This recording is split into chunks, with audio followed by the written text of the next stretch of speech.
പ്രഭാതത്തിൽ പത്രവിതരണം. പത്രവിതരണത്തിനിടെ നോക്കിവെക്കുന്ന കുലച്ചു നിൽക്കുന്ന കരുത്തുള്ള വാഴയിൽ നിന്ന് ഒരു കന്നിന്റെ ശേഖരണം. സ്വന്തം കൃഷിയിടത്തിൽ അതിനൊരിടം. വി.യു. ഏലിയാസ് എന്ന വാഴക്കർഷകന്റെ വിപുലമായ വാഴത്തോട്ടത്തിന്റെ തുടക്കം ഇങ്ങനെ. 22 വർഷമാകുന്നു ഏലിയാസ് ഈ സബര്യ തുടങ്ങിയിട്ട്. ഇത് എറണാകുളം ജില്ലയിലെ മുളന്തുരുത്തി ബ്ലോക്കിൽപ്പെട്ട മണിയീട് ഗ്രാമപഞ്ചായത്ത്. 2015 തരിശുരഹിത ഗ്രാമമാക്കുകയെന്ന വ്യക്തമായ ലക്ഷ്യത്തോടെയാണ് ഈ ഗ്രാമപഞ്ചായത്തിലെ കർഷകരും കൃഷിഭവനുമെല്ലാം പ്രവർത്തിക്കുന്നത്. ഒരു പാരമ്പര്യ കർഷക കുടുംബത്തിലാണ് വി.യു. ഏലിയാസിന്റെ ജനനം. പൈനാപ്പിൾ കൃഷിയിലായിരുന്നു തുടക്കം. പിന്നീട് അദ്ദേഹം വാഴക്കൃഷിയിൽ എത്തിച്ചേരുകയായിരുന്നു.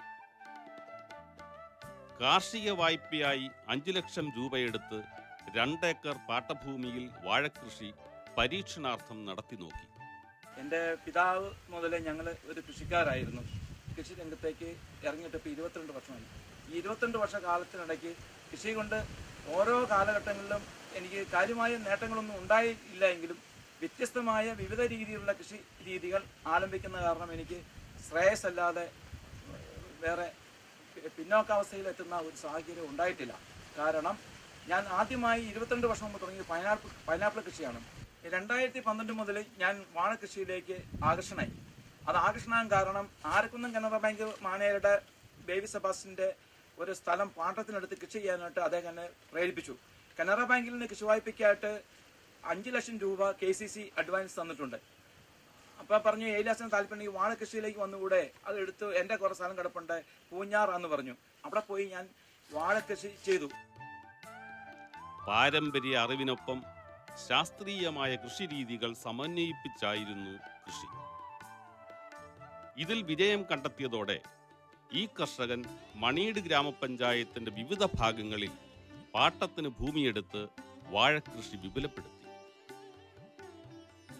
ഇന്ന് ആരക്കുന്നം ദേശത്ത് മാത്രമായി 8 ഏക്കർ 37 സെന്റിൽ നാടൻ വാഴകളുടെ കൃഷിത്തോട്ടം ഏലിയാസിനുണ്ട്. നേന്ത്രവാഴ, ഞാലിപ്പൂവൻ, നാടൻ പൂവൻ തുടങ്ങി തനി നാടൻ ഇനങ്ങൾ മാത്രമാണ് ഇദ്ദേഹം കൃഷി ചെയ്തു വരുന്നത്. 8 ഏക്കർ 67 സെന്റിൽ 9,000 വാഴയോളം ചെല്ലും. അപ്പോൾ ഈ 9,000 വാഴ വിത്ത് കൃഷി ചെയ്യാനുള്ള സാമ്പത്തിക സ്ഥിതി എന്നെ അനുവദിച്ചില്ല. അപ്പം ഞാൻ അതുകൊണ്ട് ഈ ഏതെങ്കിലും കാരണവശാൽ ഈ നിയന്ത്രണം തന്നെ കൃഷി ചെയ്ത് കഴിഞ്ഞാൽ വിലയില്ലാതെ പോയാലോ, കാറ്റ് വന്നാലോ, മറ്റിതര പ്രകൃതിക്ഷോഭം വന്നു കഴിഞ്ഞാലോ അത് എന്ത് ചെയ്യുമെന്നുള്ള ഒരു ചിന്ത മനസ്സിൽ അങ്കുരിച്ചു കഴിഞ്ഞപ്പോൾ ഇത് വ്യത്യസ്തമായ രീതിയിലുള്ള വാഴ, അതായത് ഞാലി, പൂവൻ വാഴ, അത് പൂവൻ വാഴ എന്ന് വെച്ചാൽ നാടൻ പൂവൻ വാഴ, അതുപോലെ തന്നെ റോബസ്റ്റ, ഇങ്ങനെയുള്ള പല സൈസ് പാളയം കൂടെ ഇതെല്ലാം ഞാൻ കൃഷി ചെയ്തു. ഇപ്പോൾ ഒന്നല്ലെങ്കിൽ ഒന്നിൽ കിട്ടും. അതായത് ഒരുമിച്ച് വന്നു കഴിഞ്ഞാൽ എൻ്റെ മാർക്കറ്റിംഗ് വലിയൊരു വിപണനം വലിയൊരു കീറാമുട്ടിയാണ്. VPC, അതായത് സ്വയാശ്രയ വിപണിയിൽ ഈ സാധനം കൊണ്ടുപോയി കഴിഞ്ഞാലും ഓരോ കർഷകൻ 500 കൊല ഒരുമിച്ച് വെട്ടിക്കഴിഞ്ഞു കഴിഞ്ഞാൽ ഒരു കാരണവശാലും അത് ചിലവാകത്തില്ല. കാരണം വേറെയും കർഷകൻ്റെ 100 കൊല വന്നു, അപ്പോൾ 600 ടോട്ടൽ സ്വയാശ്രയ വിപണിയിൽ വരുന്നത് ഏകദേശം കണക്കൂട്ടലനുസരിച്ചാൽ 2.5 ടൺ നേന്ത്രവാഴയാണ് ഇപ്പം ഞാൻ കൊടുക്കുന്ന വിപണിയിൽ വരുന്നത്. അപ്പോൾ എൻ്റെ തന്നെ 10 കിലോ വീതം വരുവാണെങ്കിൽ 500 കൊല വെട്ടിക്കഴിഞ്ഞാൽ എത്ര വരും എന്ന് ഊഹിക്കാവുന്ന കാര്യമുള്ളൂ. അപ്പോൾ അതുകൊണ്ട് ഞാൻ ഇത് പല സ്ഥലങ്ങളിലും കൊണ്ടുപോയി പല വിപണികളിലും ഞാനിത് കൊണ്ടു കൊടുക്കും. 5 ഗ്രാമപഞ്ചായത്തുകളിലായി പത്രവിതരണം നടത്തുന്നതിനിടെ നല്ല വാഴകൾ എവിടെ കണ്ടാലും അതിൻ്റെ ഒരു വാഴക്കന്ന് ശേഖരിക്കുക എന്നത് ശീലമാക്കി പോന്നു.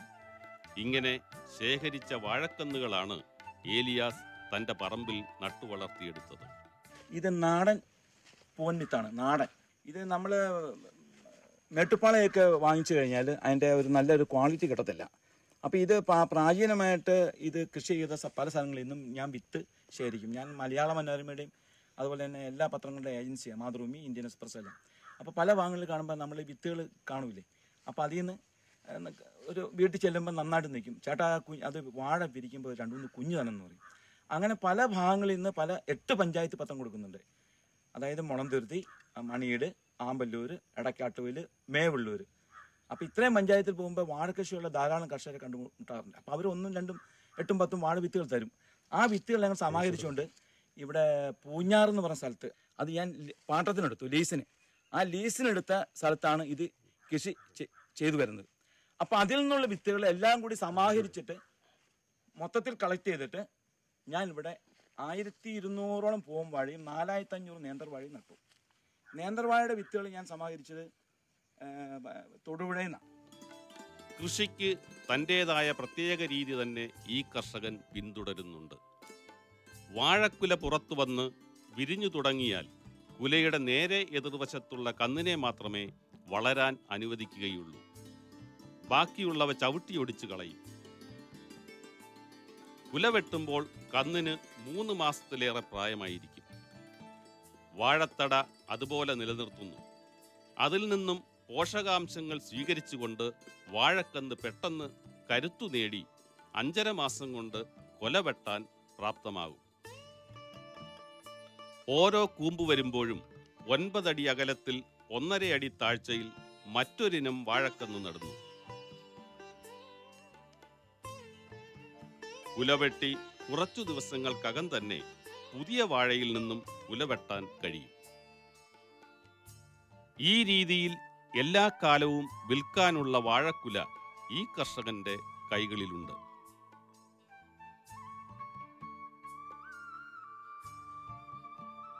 ഇടവിട്ടിടവിട്ട് വ്യത്യസ്ത ഇനം വാഴകൾ കൃഷി ചെയ്യുന്നത് ഒരേ ഇനം വാഴകളെ ആക്രമിക്കുന്ന കീടങ്ങളെ തുരത്താൻ സഹായിക്കുകയും ചെയ്യും.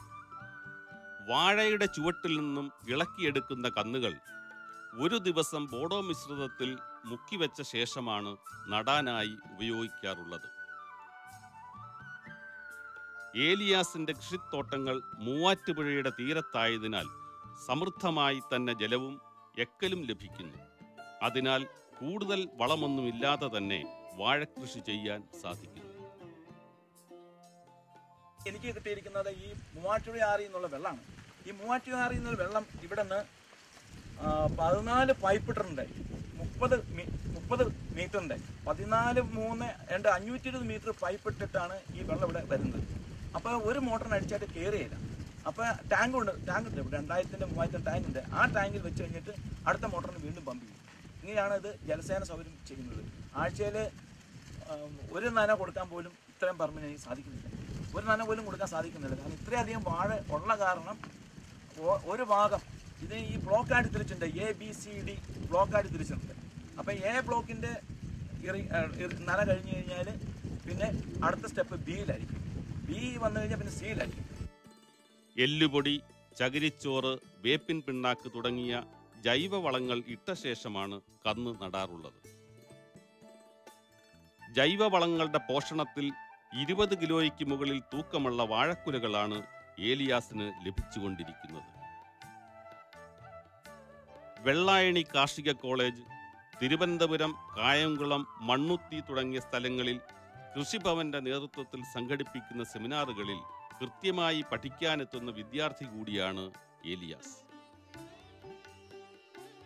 സംസ്ഥാന ഹോർട്ടിക്കൾച്ചർ മിഷന്റെ സഹായത്തോടെയുള്ള പരിശീലനം, ആത്മയുടെ ഫീൽഡ് സ്കൂൾ വഴിയുള്ള പരിശീലനവുമെല്ലാം തന്നെ ഈ കർഷകന് ലഭിക്കുന്നുണ്ട്. ഇങ്ങനെ ലഭിക്കുന്ന കൃഷിപാഠങ്ങളും പാരമ്പര്യമായി ലഭിച്ച കൃഷി അറിവുകളും ഇടകലർത്തി പ്രയോഗിച്ചാണ് ഈ കർഷകൻ മണ്ണിൽ പൊന്നു വിളയിച്ചുകൊണ്ടിരിക്കുന്നത്. നേന്ത്രവാഴത്തൈക്ക് 10 രൂപ വീതവും മോട്ടോറിന് സബ്സിഡിയും കൃഷിഭവൻ നൽകി വരുന്നുണ്ട്.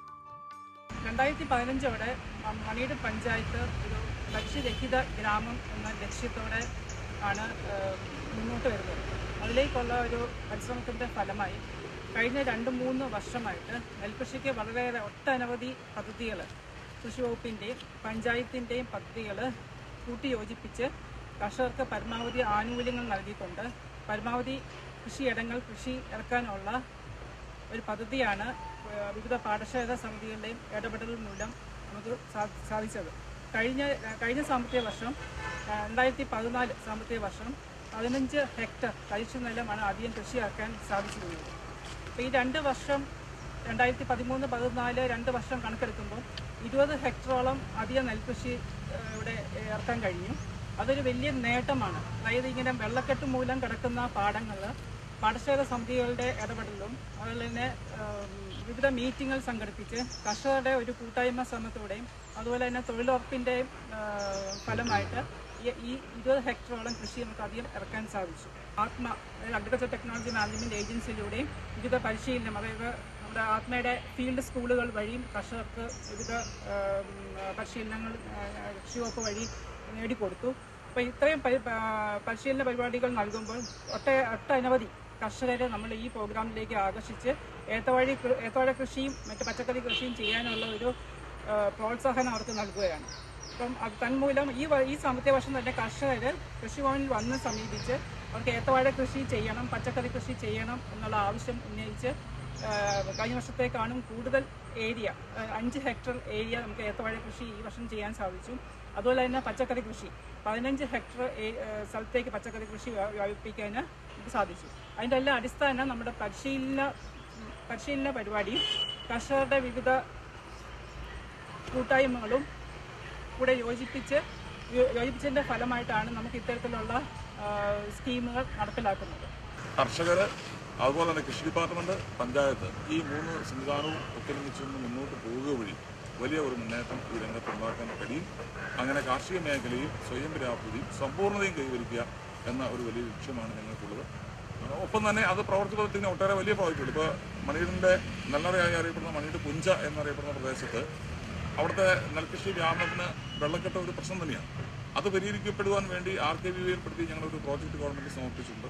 അതുകൂടി നടപ്പായാൽ മണിയുടെ സമ്പൂർണ്ണ പരിസരയുടെ ഗ്രാമമായി മാറ്റുവാൻ ഞങ്ങൾക്ക് കഴിയും.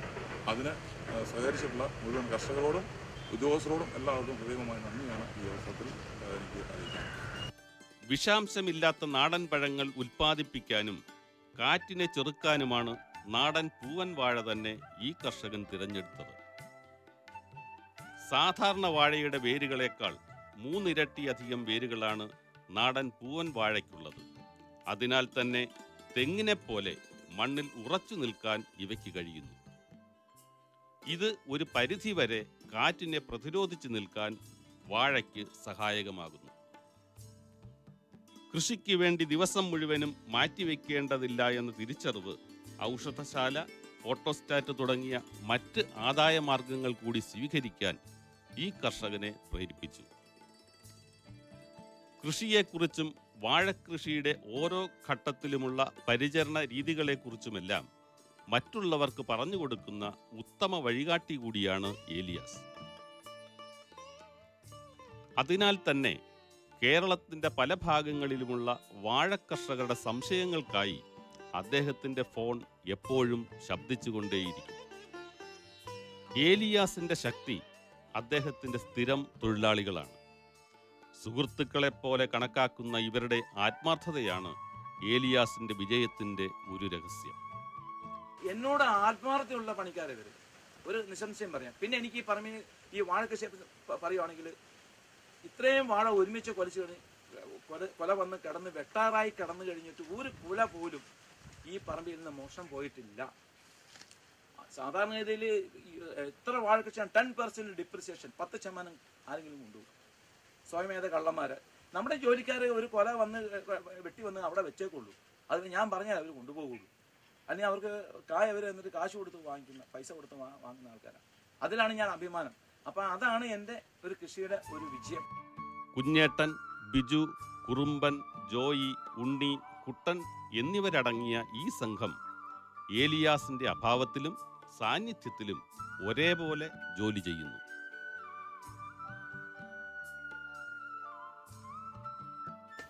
ഒരു കൃഷിക്കാരൻ ഒരു വാഴ വെച്ച് കഴിഞ്ഞാൽ അല്ലെങ്കിൽ 100 വാഴ വെച്ച് കഴിഞ്ഞാൽ എല്ലാ ദിവസവും അവൻ ചെടിയുടെ ആ ചോട്ടിൽ ചെല്ലണം. അപ്പോൾ അവൻ്റെ ഒരു വടിക്കോൽ ഉണ്ടാവണം. കാരണം ഇഴജന്തുക്കൾ കാണും. ഒന്ന് കൊട്ടിക്കൊണ്ട് എന്നടാ മോനെ നിനക്ക് സുഖമാണോ, എടാ നിന്റെ വാഴയില കീറി വരുന്നുണ്ടല്ലോ, അല്ലെങ്കിൽ നിന്റെ വാഴയിൽ ഒരു പുഴി കയറുന്നുണ്ടല്ലോ, അതിനെ അപ്പ കൊല്ലാൻ കേട്ടോ, നീ അവിടെ നിന്നോട്ടോ, നാളെ ഞാൻ വരാൻ കേട്ടോ, അനങ്ങണ്ടാട്ടോ, കൊച്ചു പേടിക്കണ്ടാട്ടോ എന്നൊക്കെ പറഞ്ഞ് വാഴയിൽ പതുക്കെ ഒന്ന് തലോടി അവിടെ ഇരുന്നോട്ടോ കുട്ടപ്പ എന്നൊക്കെ പറഞ്ഞ് തലോടി പോയി കഴിയുമ്പോഴത്തേക്കും ഈ സസ്യത്തിന് ഒരു സ്വന്തമായിട്ട് ഒരു തന്തൂരാവസ്ഥ ഉണ്ടാവുകയാണ്. അതായത് അതിനെപ്പറ്റി എൻ്റെ ഒരു ശാസ്ത്രം പറയുകയാണെങ്കിൽ 100% അഭികാമ്യ ഒരു കൃഷിക്കാരന് എല്ലാ വാഴയും ചോട്ടി ചെല്ലുവാണെങ്കിൽ. ആരും ഒരാളെ ജന്മനായ കൃഷിക്കാരനാക്കുന്നില്ല. അല്ലെങ്കിൽ അത് ഈ കൃഷിയിൽ താല്പര്യം ഉണ്ടെങ്കിൽ മാത്രമേ കൃഷി വിജയിക്കുകയുള്ളൂ. അല്ലാതെ ഇപ്പോൾ ഒരു എൻ്റെ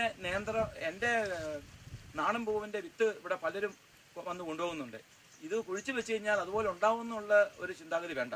അസലായിട്ട് ഭൂമിയിൽ പണിയെടുത്ത് ജോലി ചെയ്യിപ്പിച്ചും അത് മാനേജ് ചെയ്യിച്ചുമുള്ള കഴിവുണ്ടെങ്കിൽ മാത്രമേ ഒരു കൃഷി വിജയപ്രാപ്തിയിൽ എത്തിയുള്ളൂ. ഇനിയും പുതിയ പാട്ടഭൂമികളിൽ പൊന്നുവിളയിക്കാൻ തയ്യാറെടുത്തുകൊണ്ടിരിക്കുന്ന ഈ കർഷകന്റെ ജീവിത ചിത്രവും കൃഷി പാഠങ്ങളും മറ്റു കർഷകർക്ക് പ്രചോദനമാകുമെന്ന് വിശ്വസിക്കാം.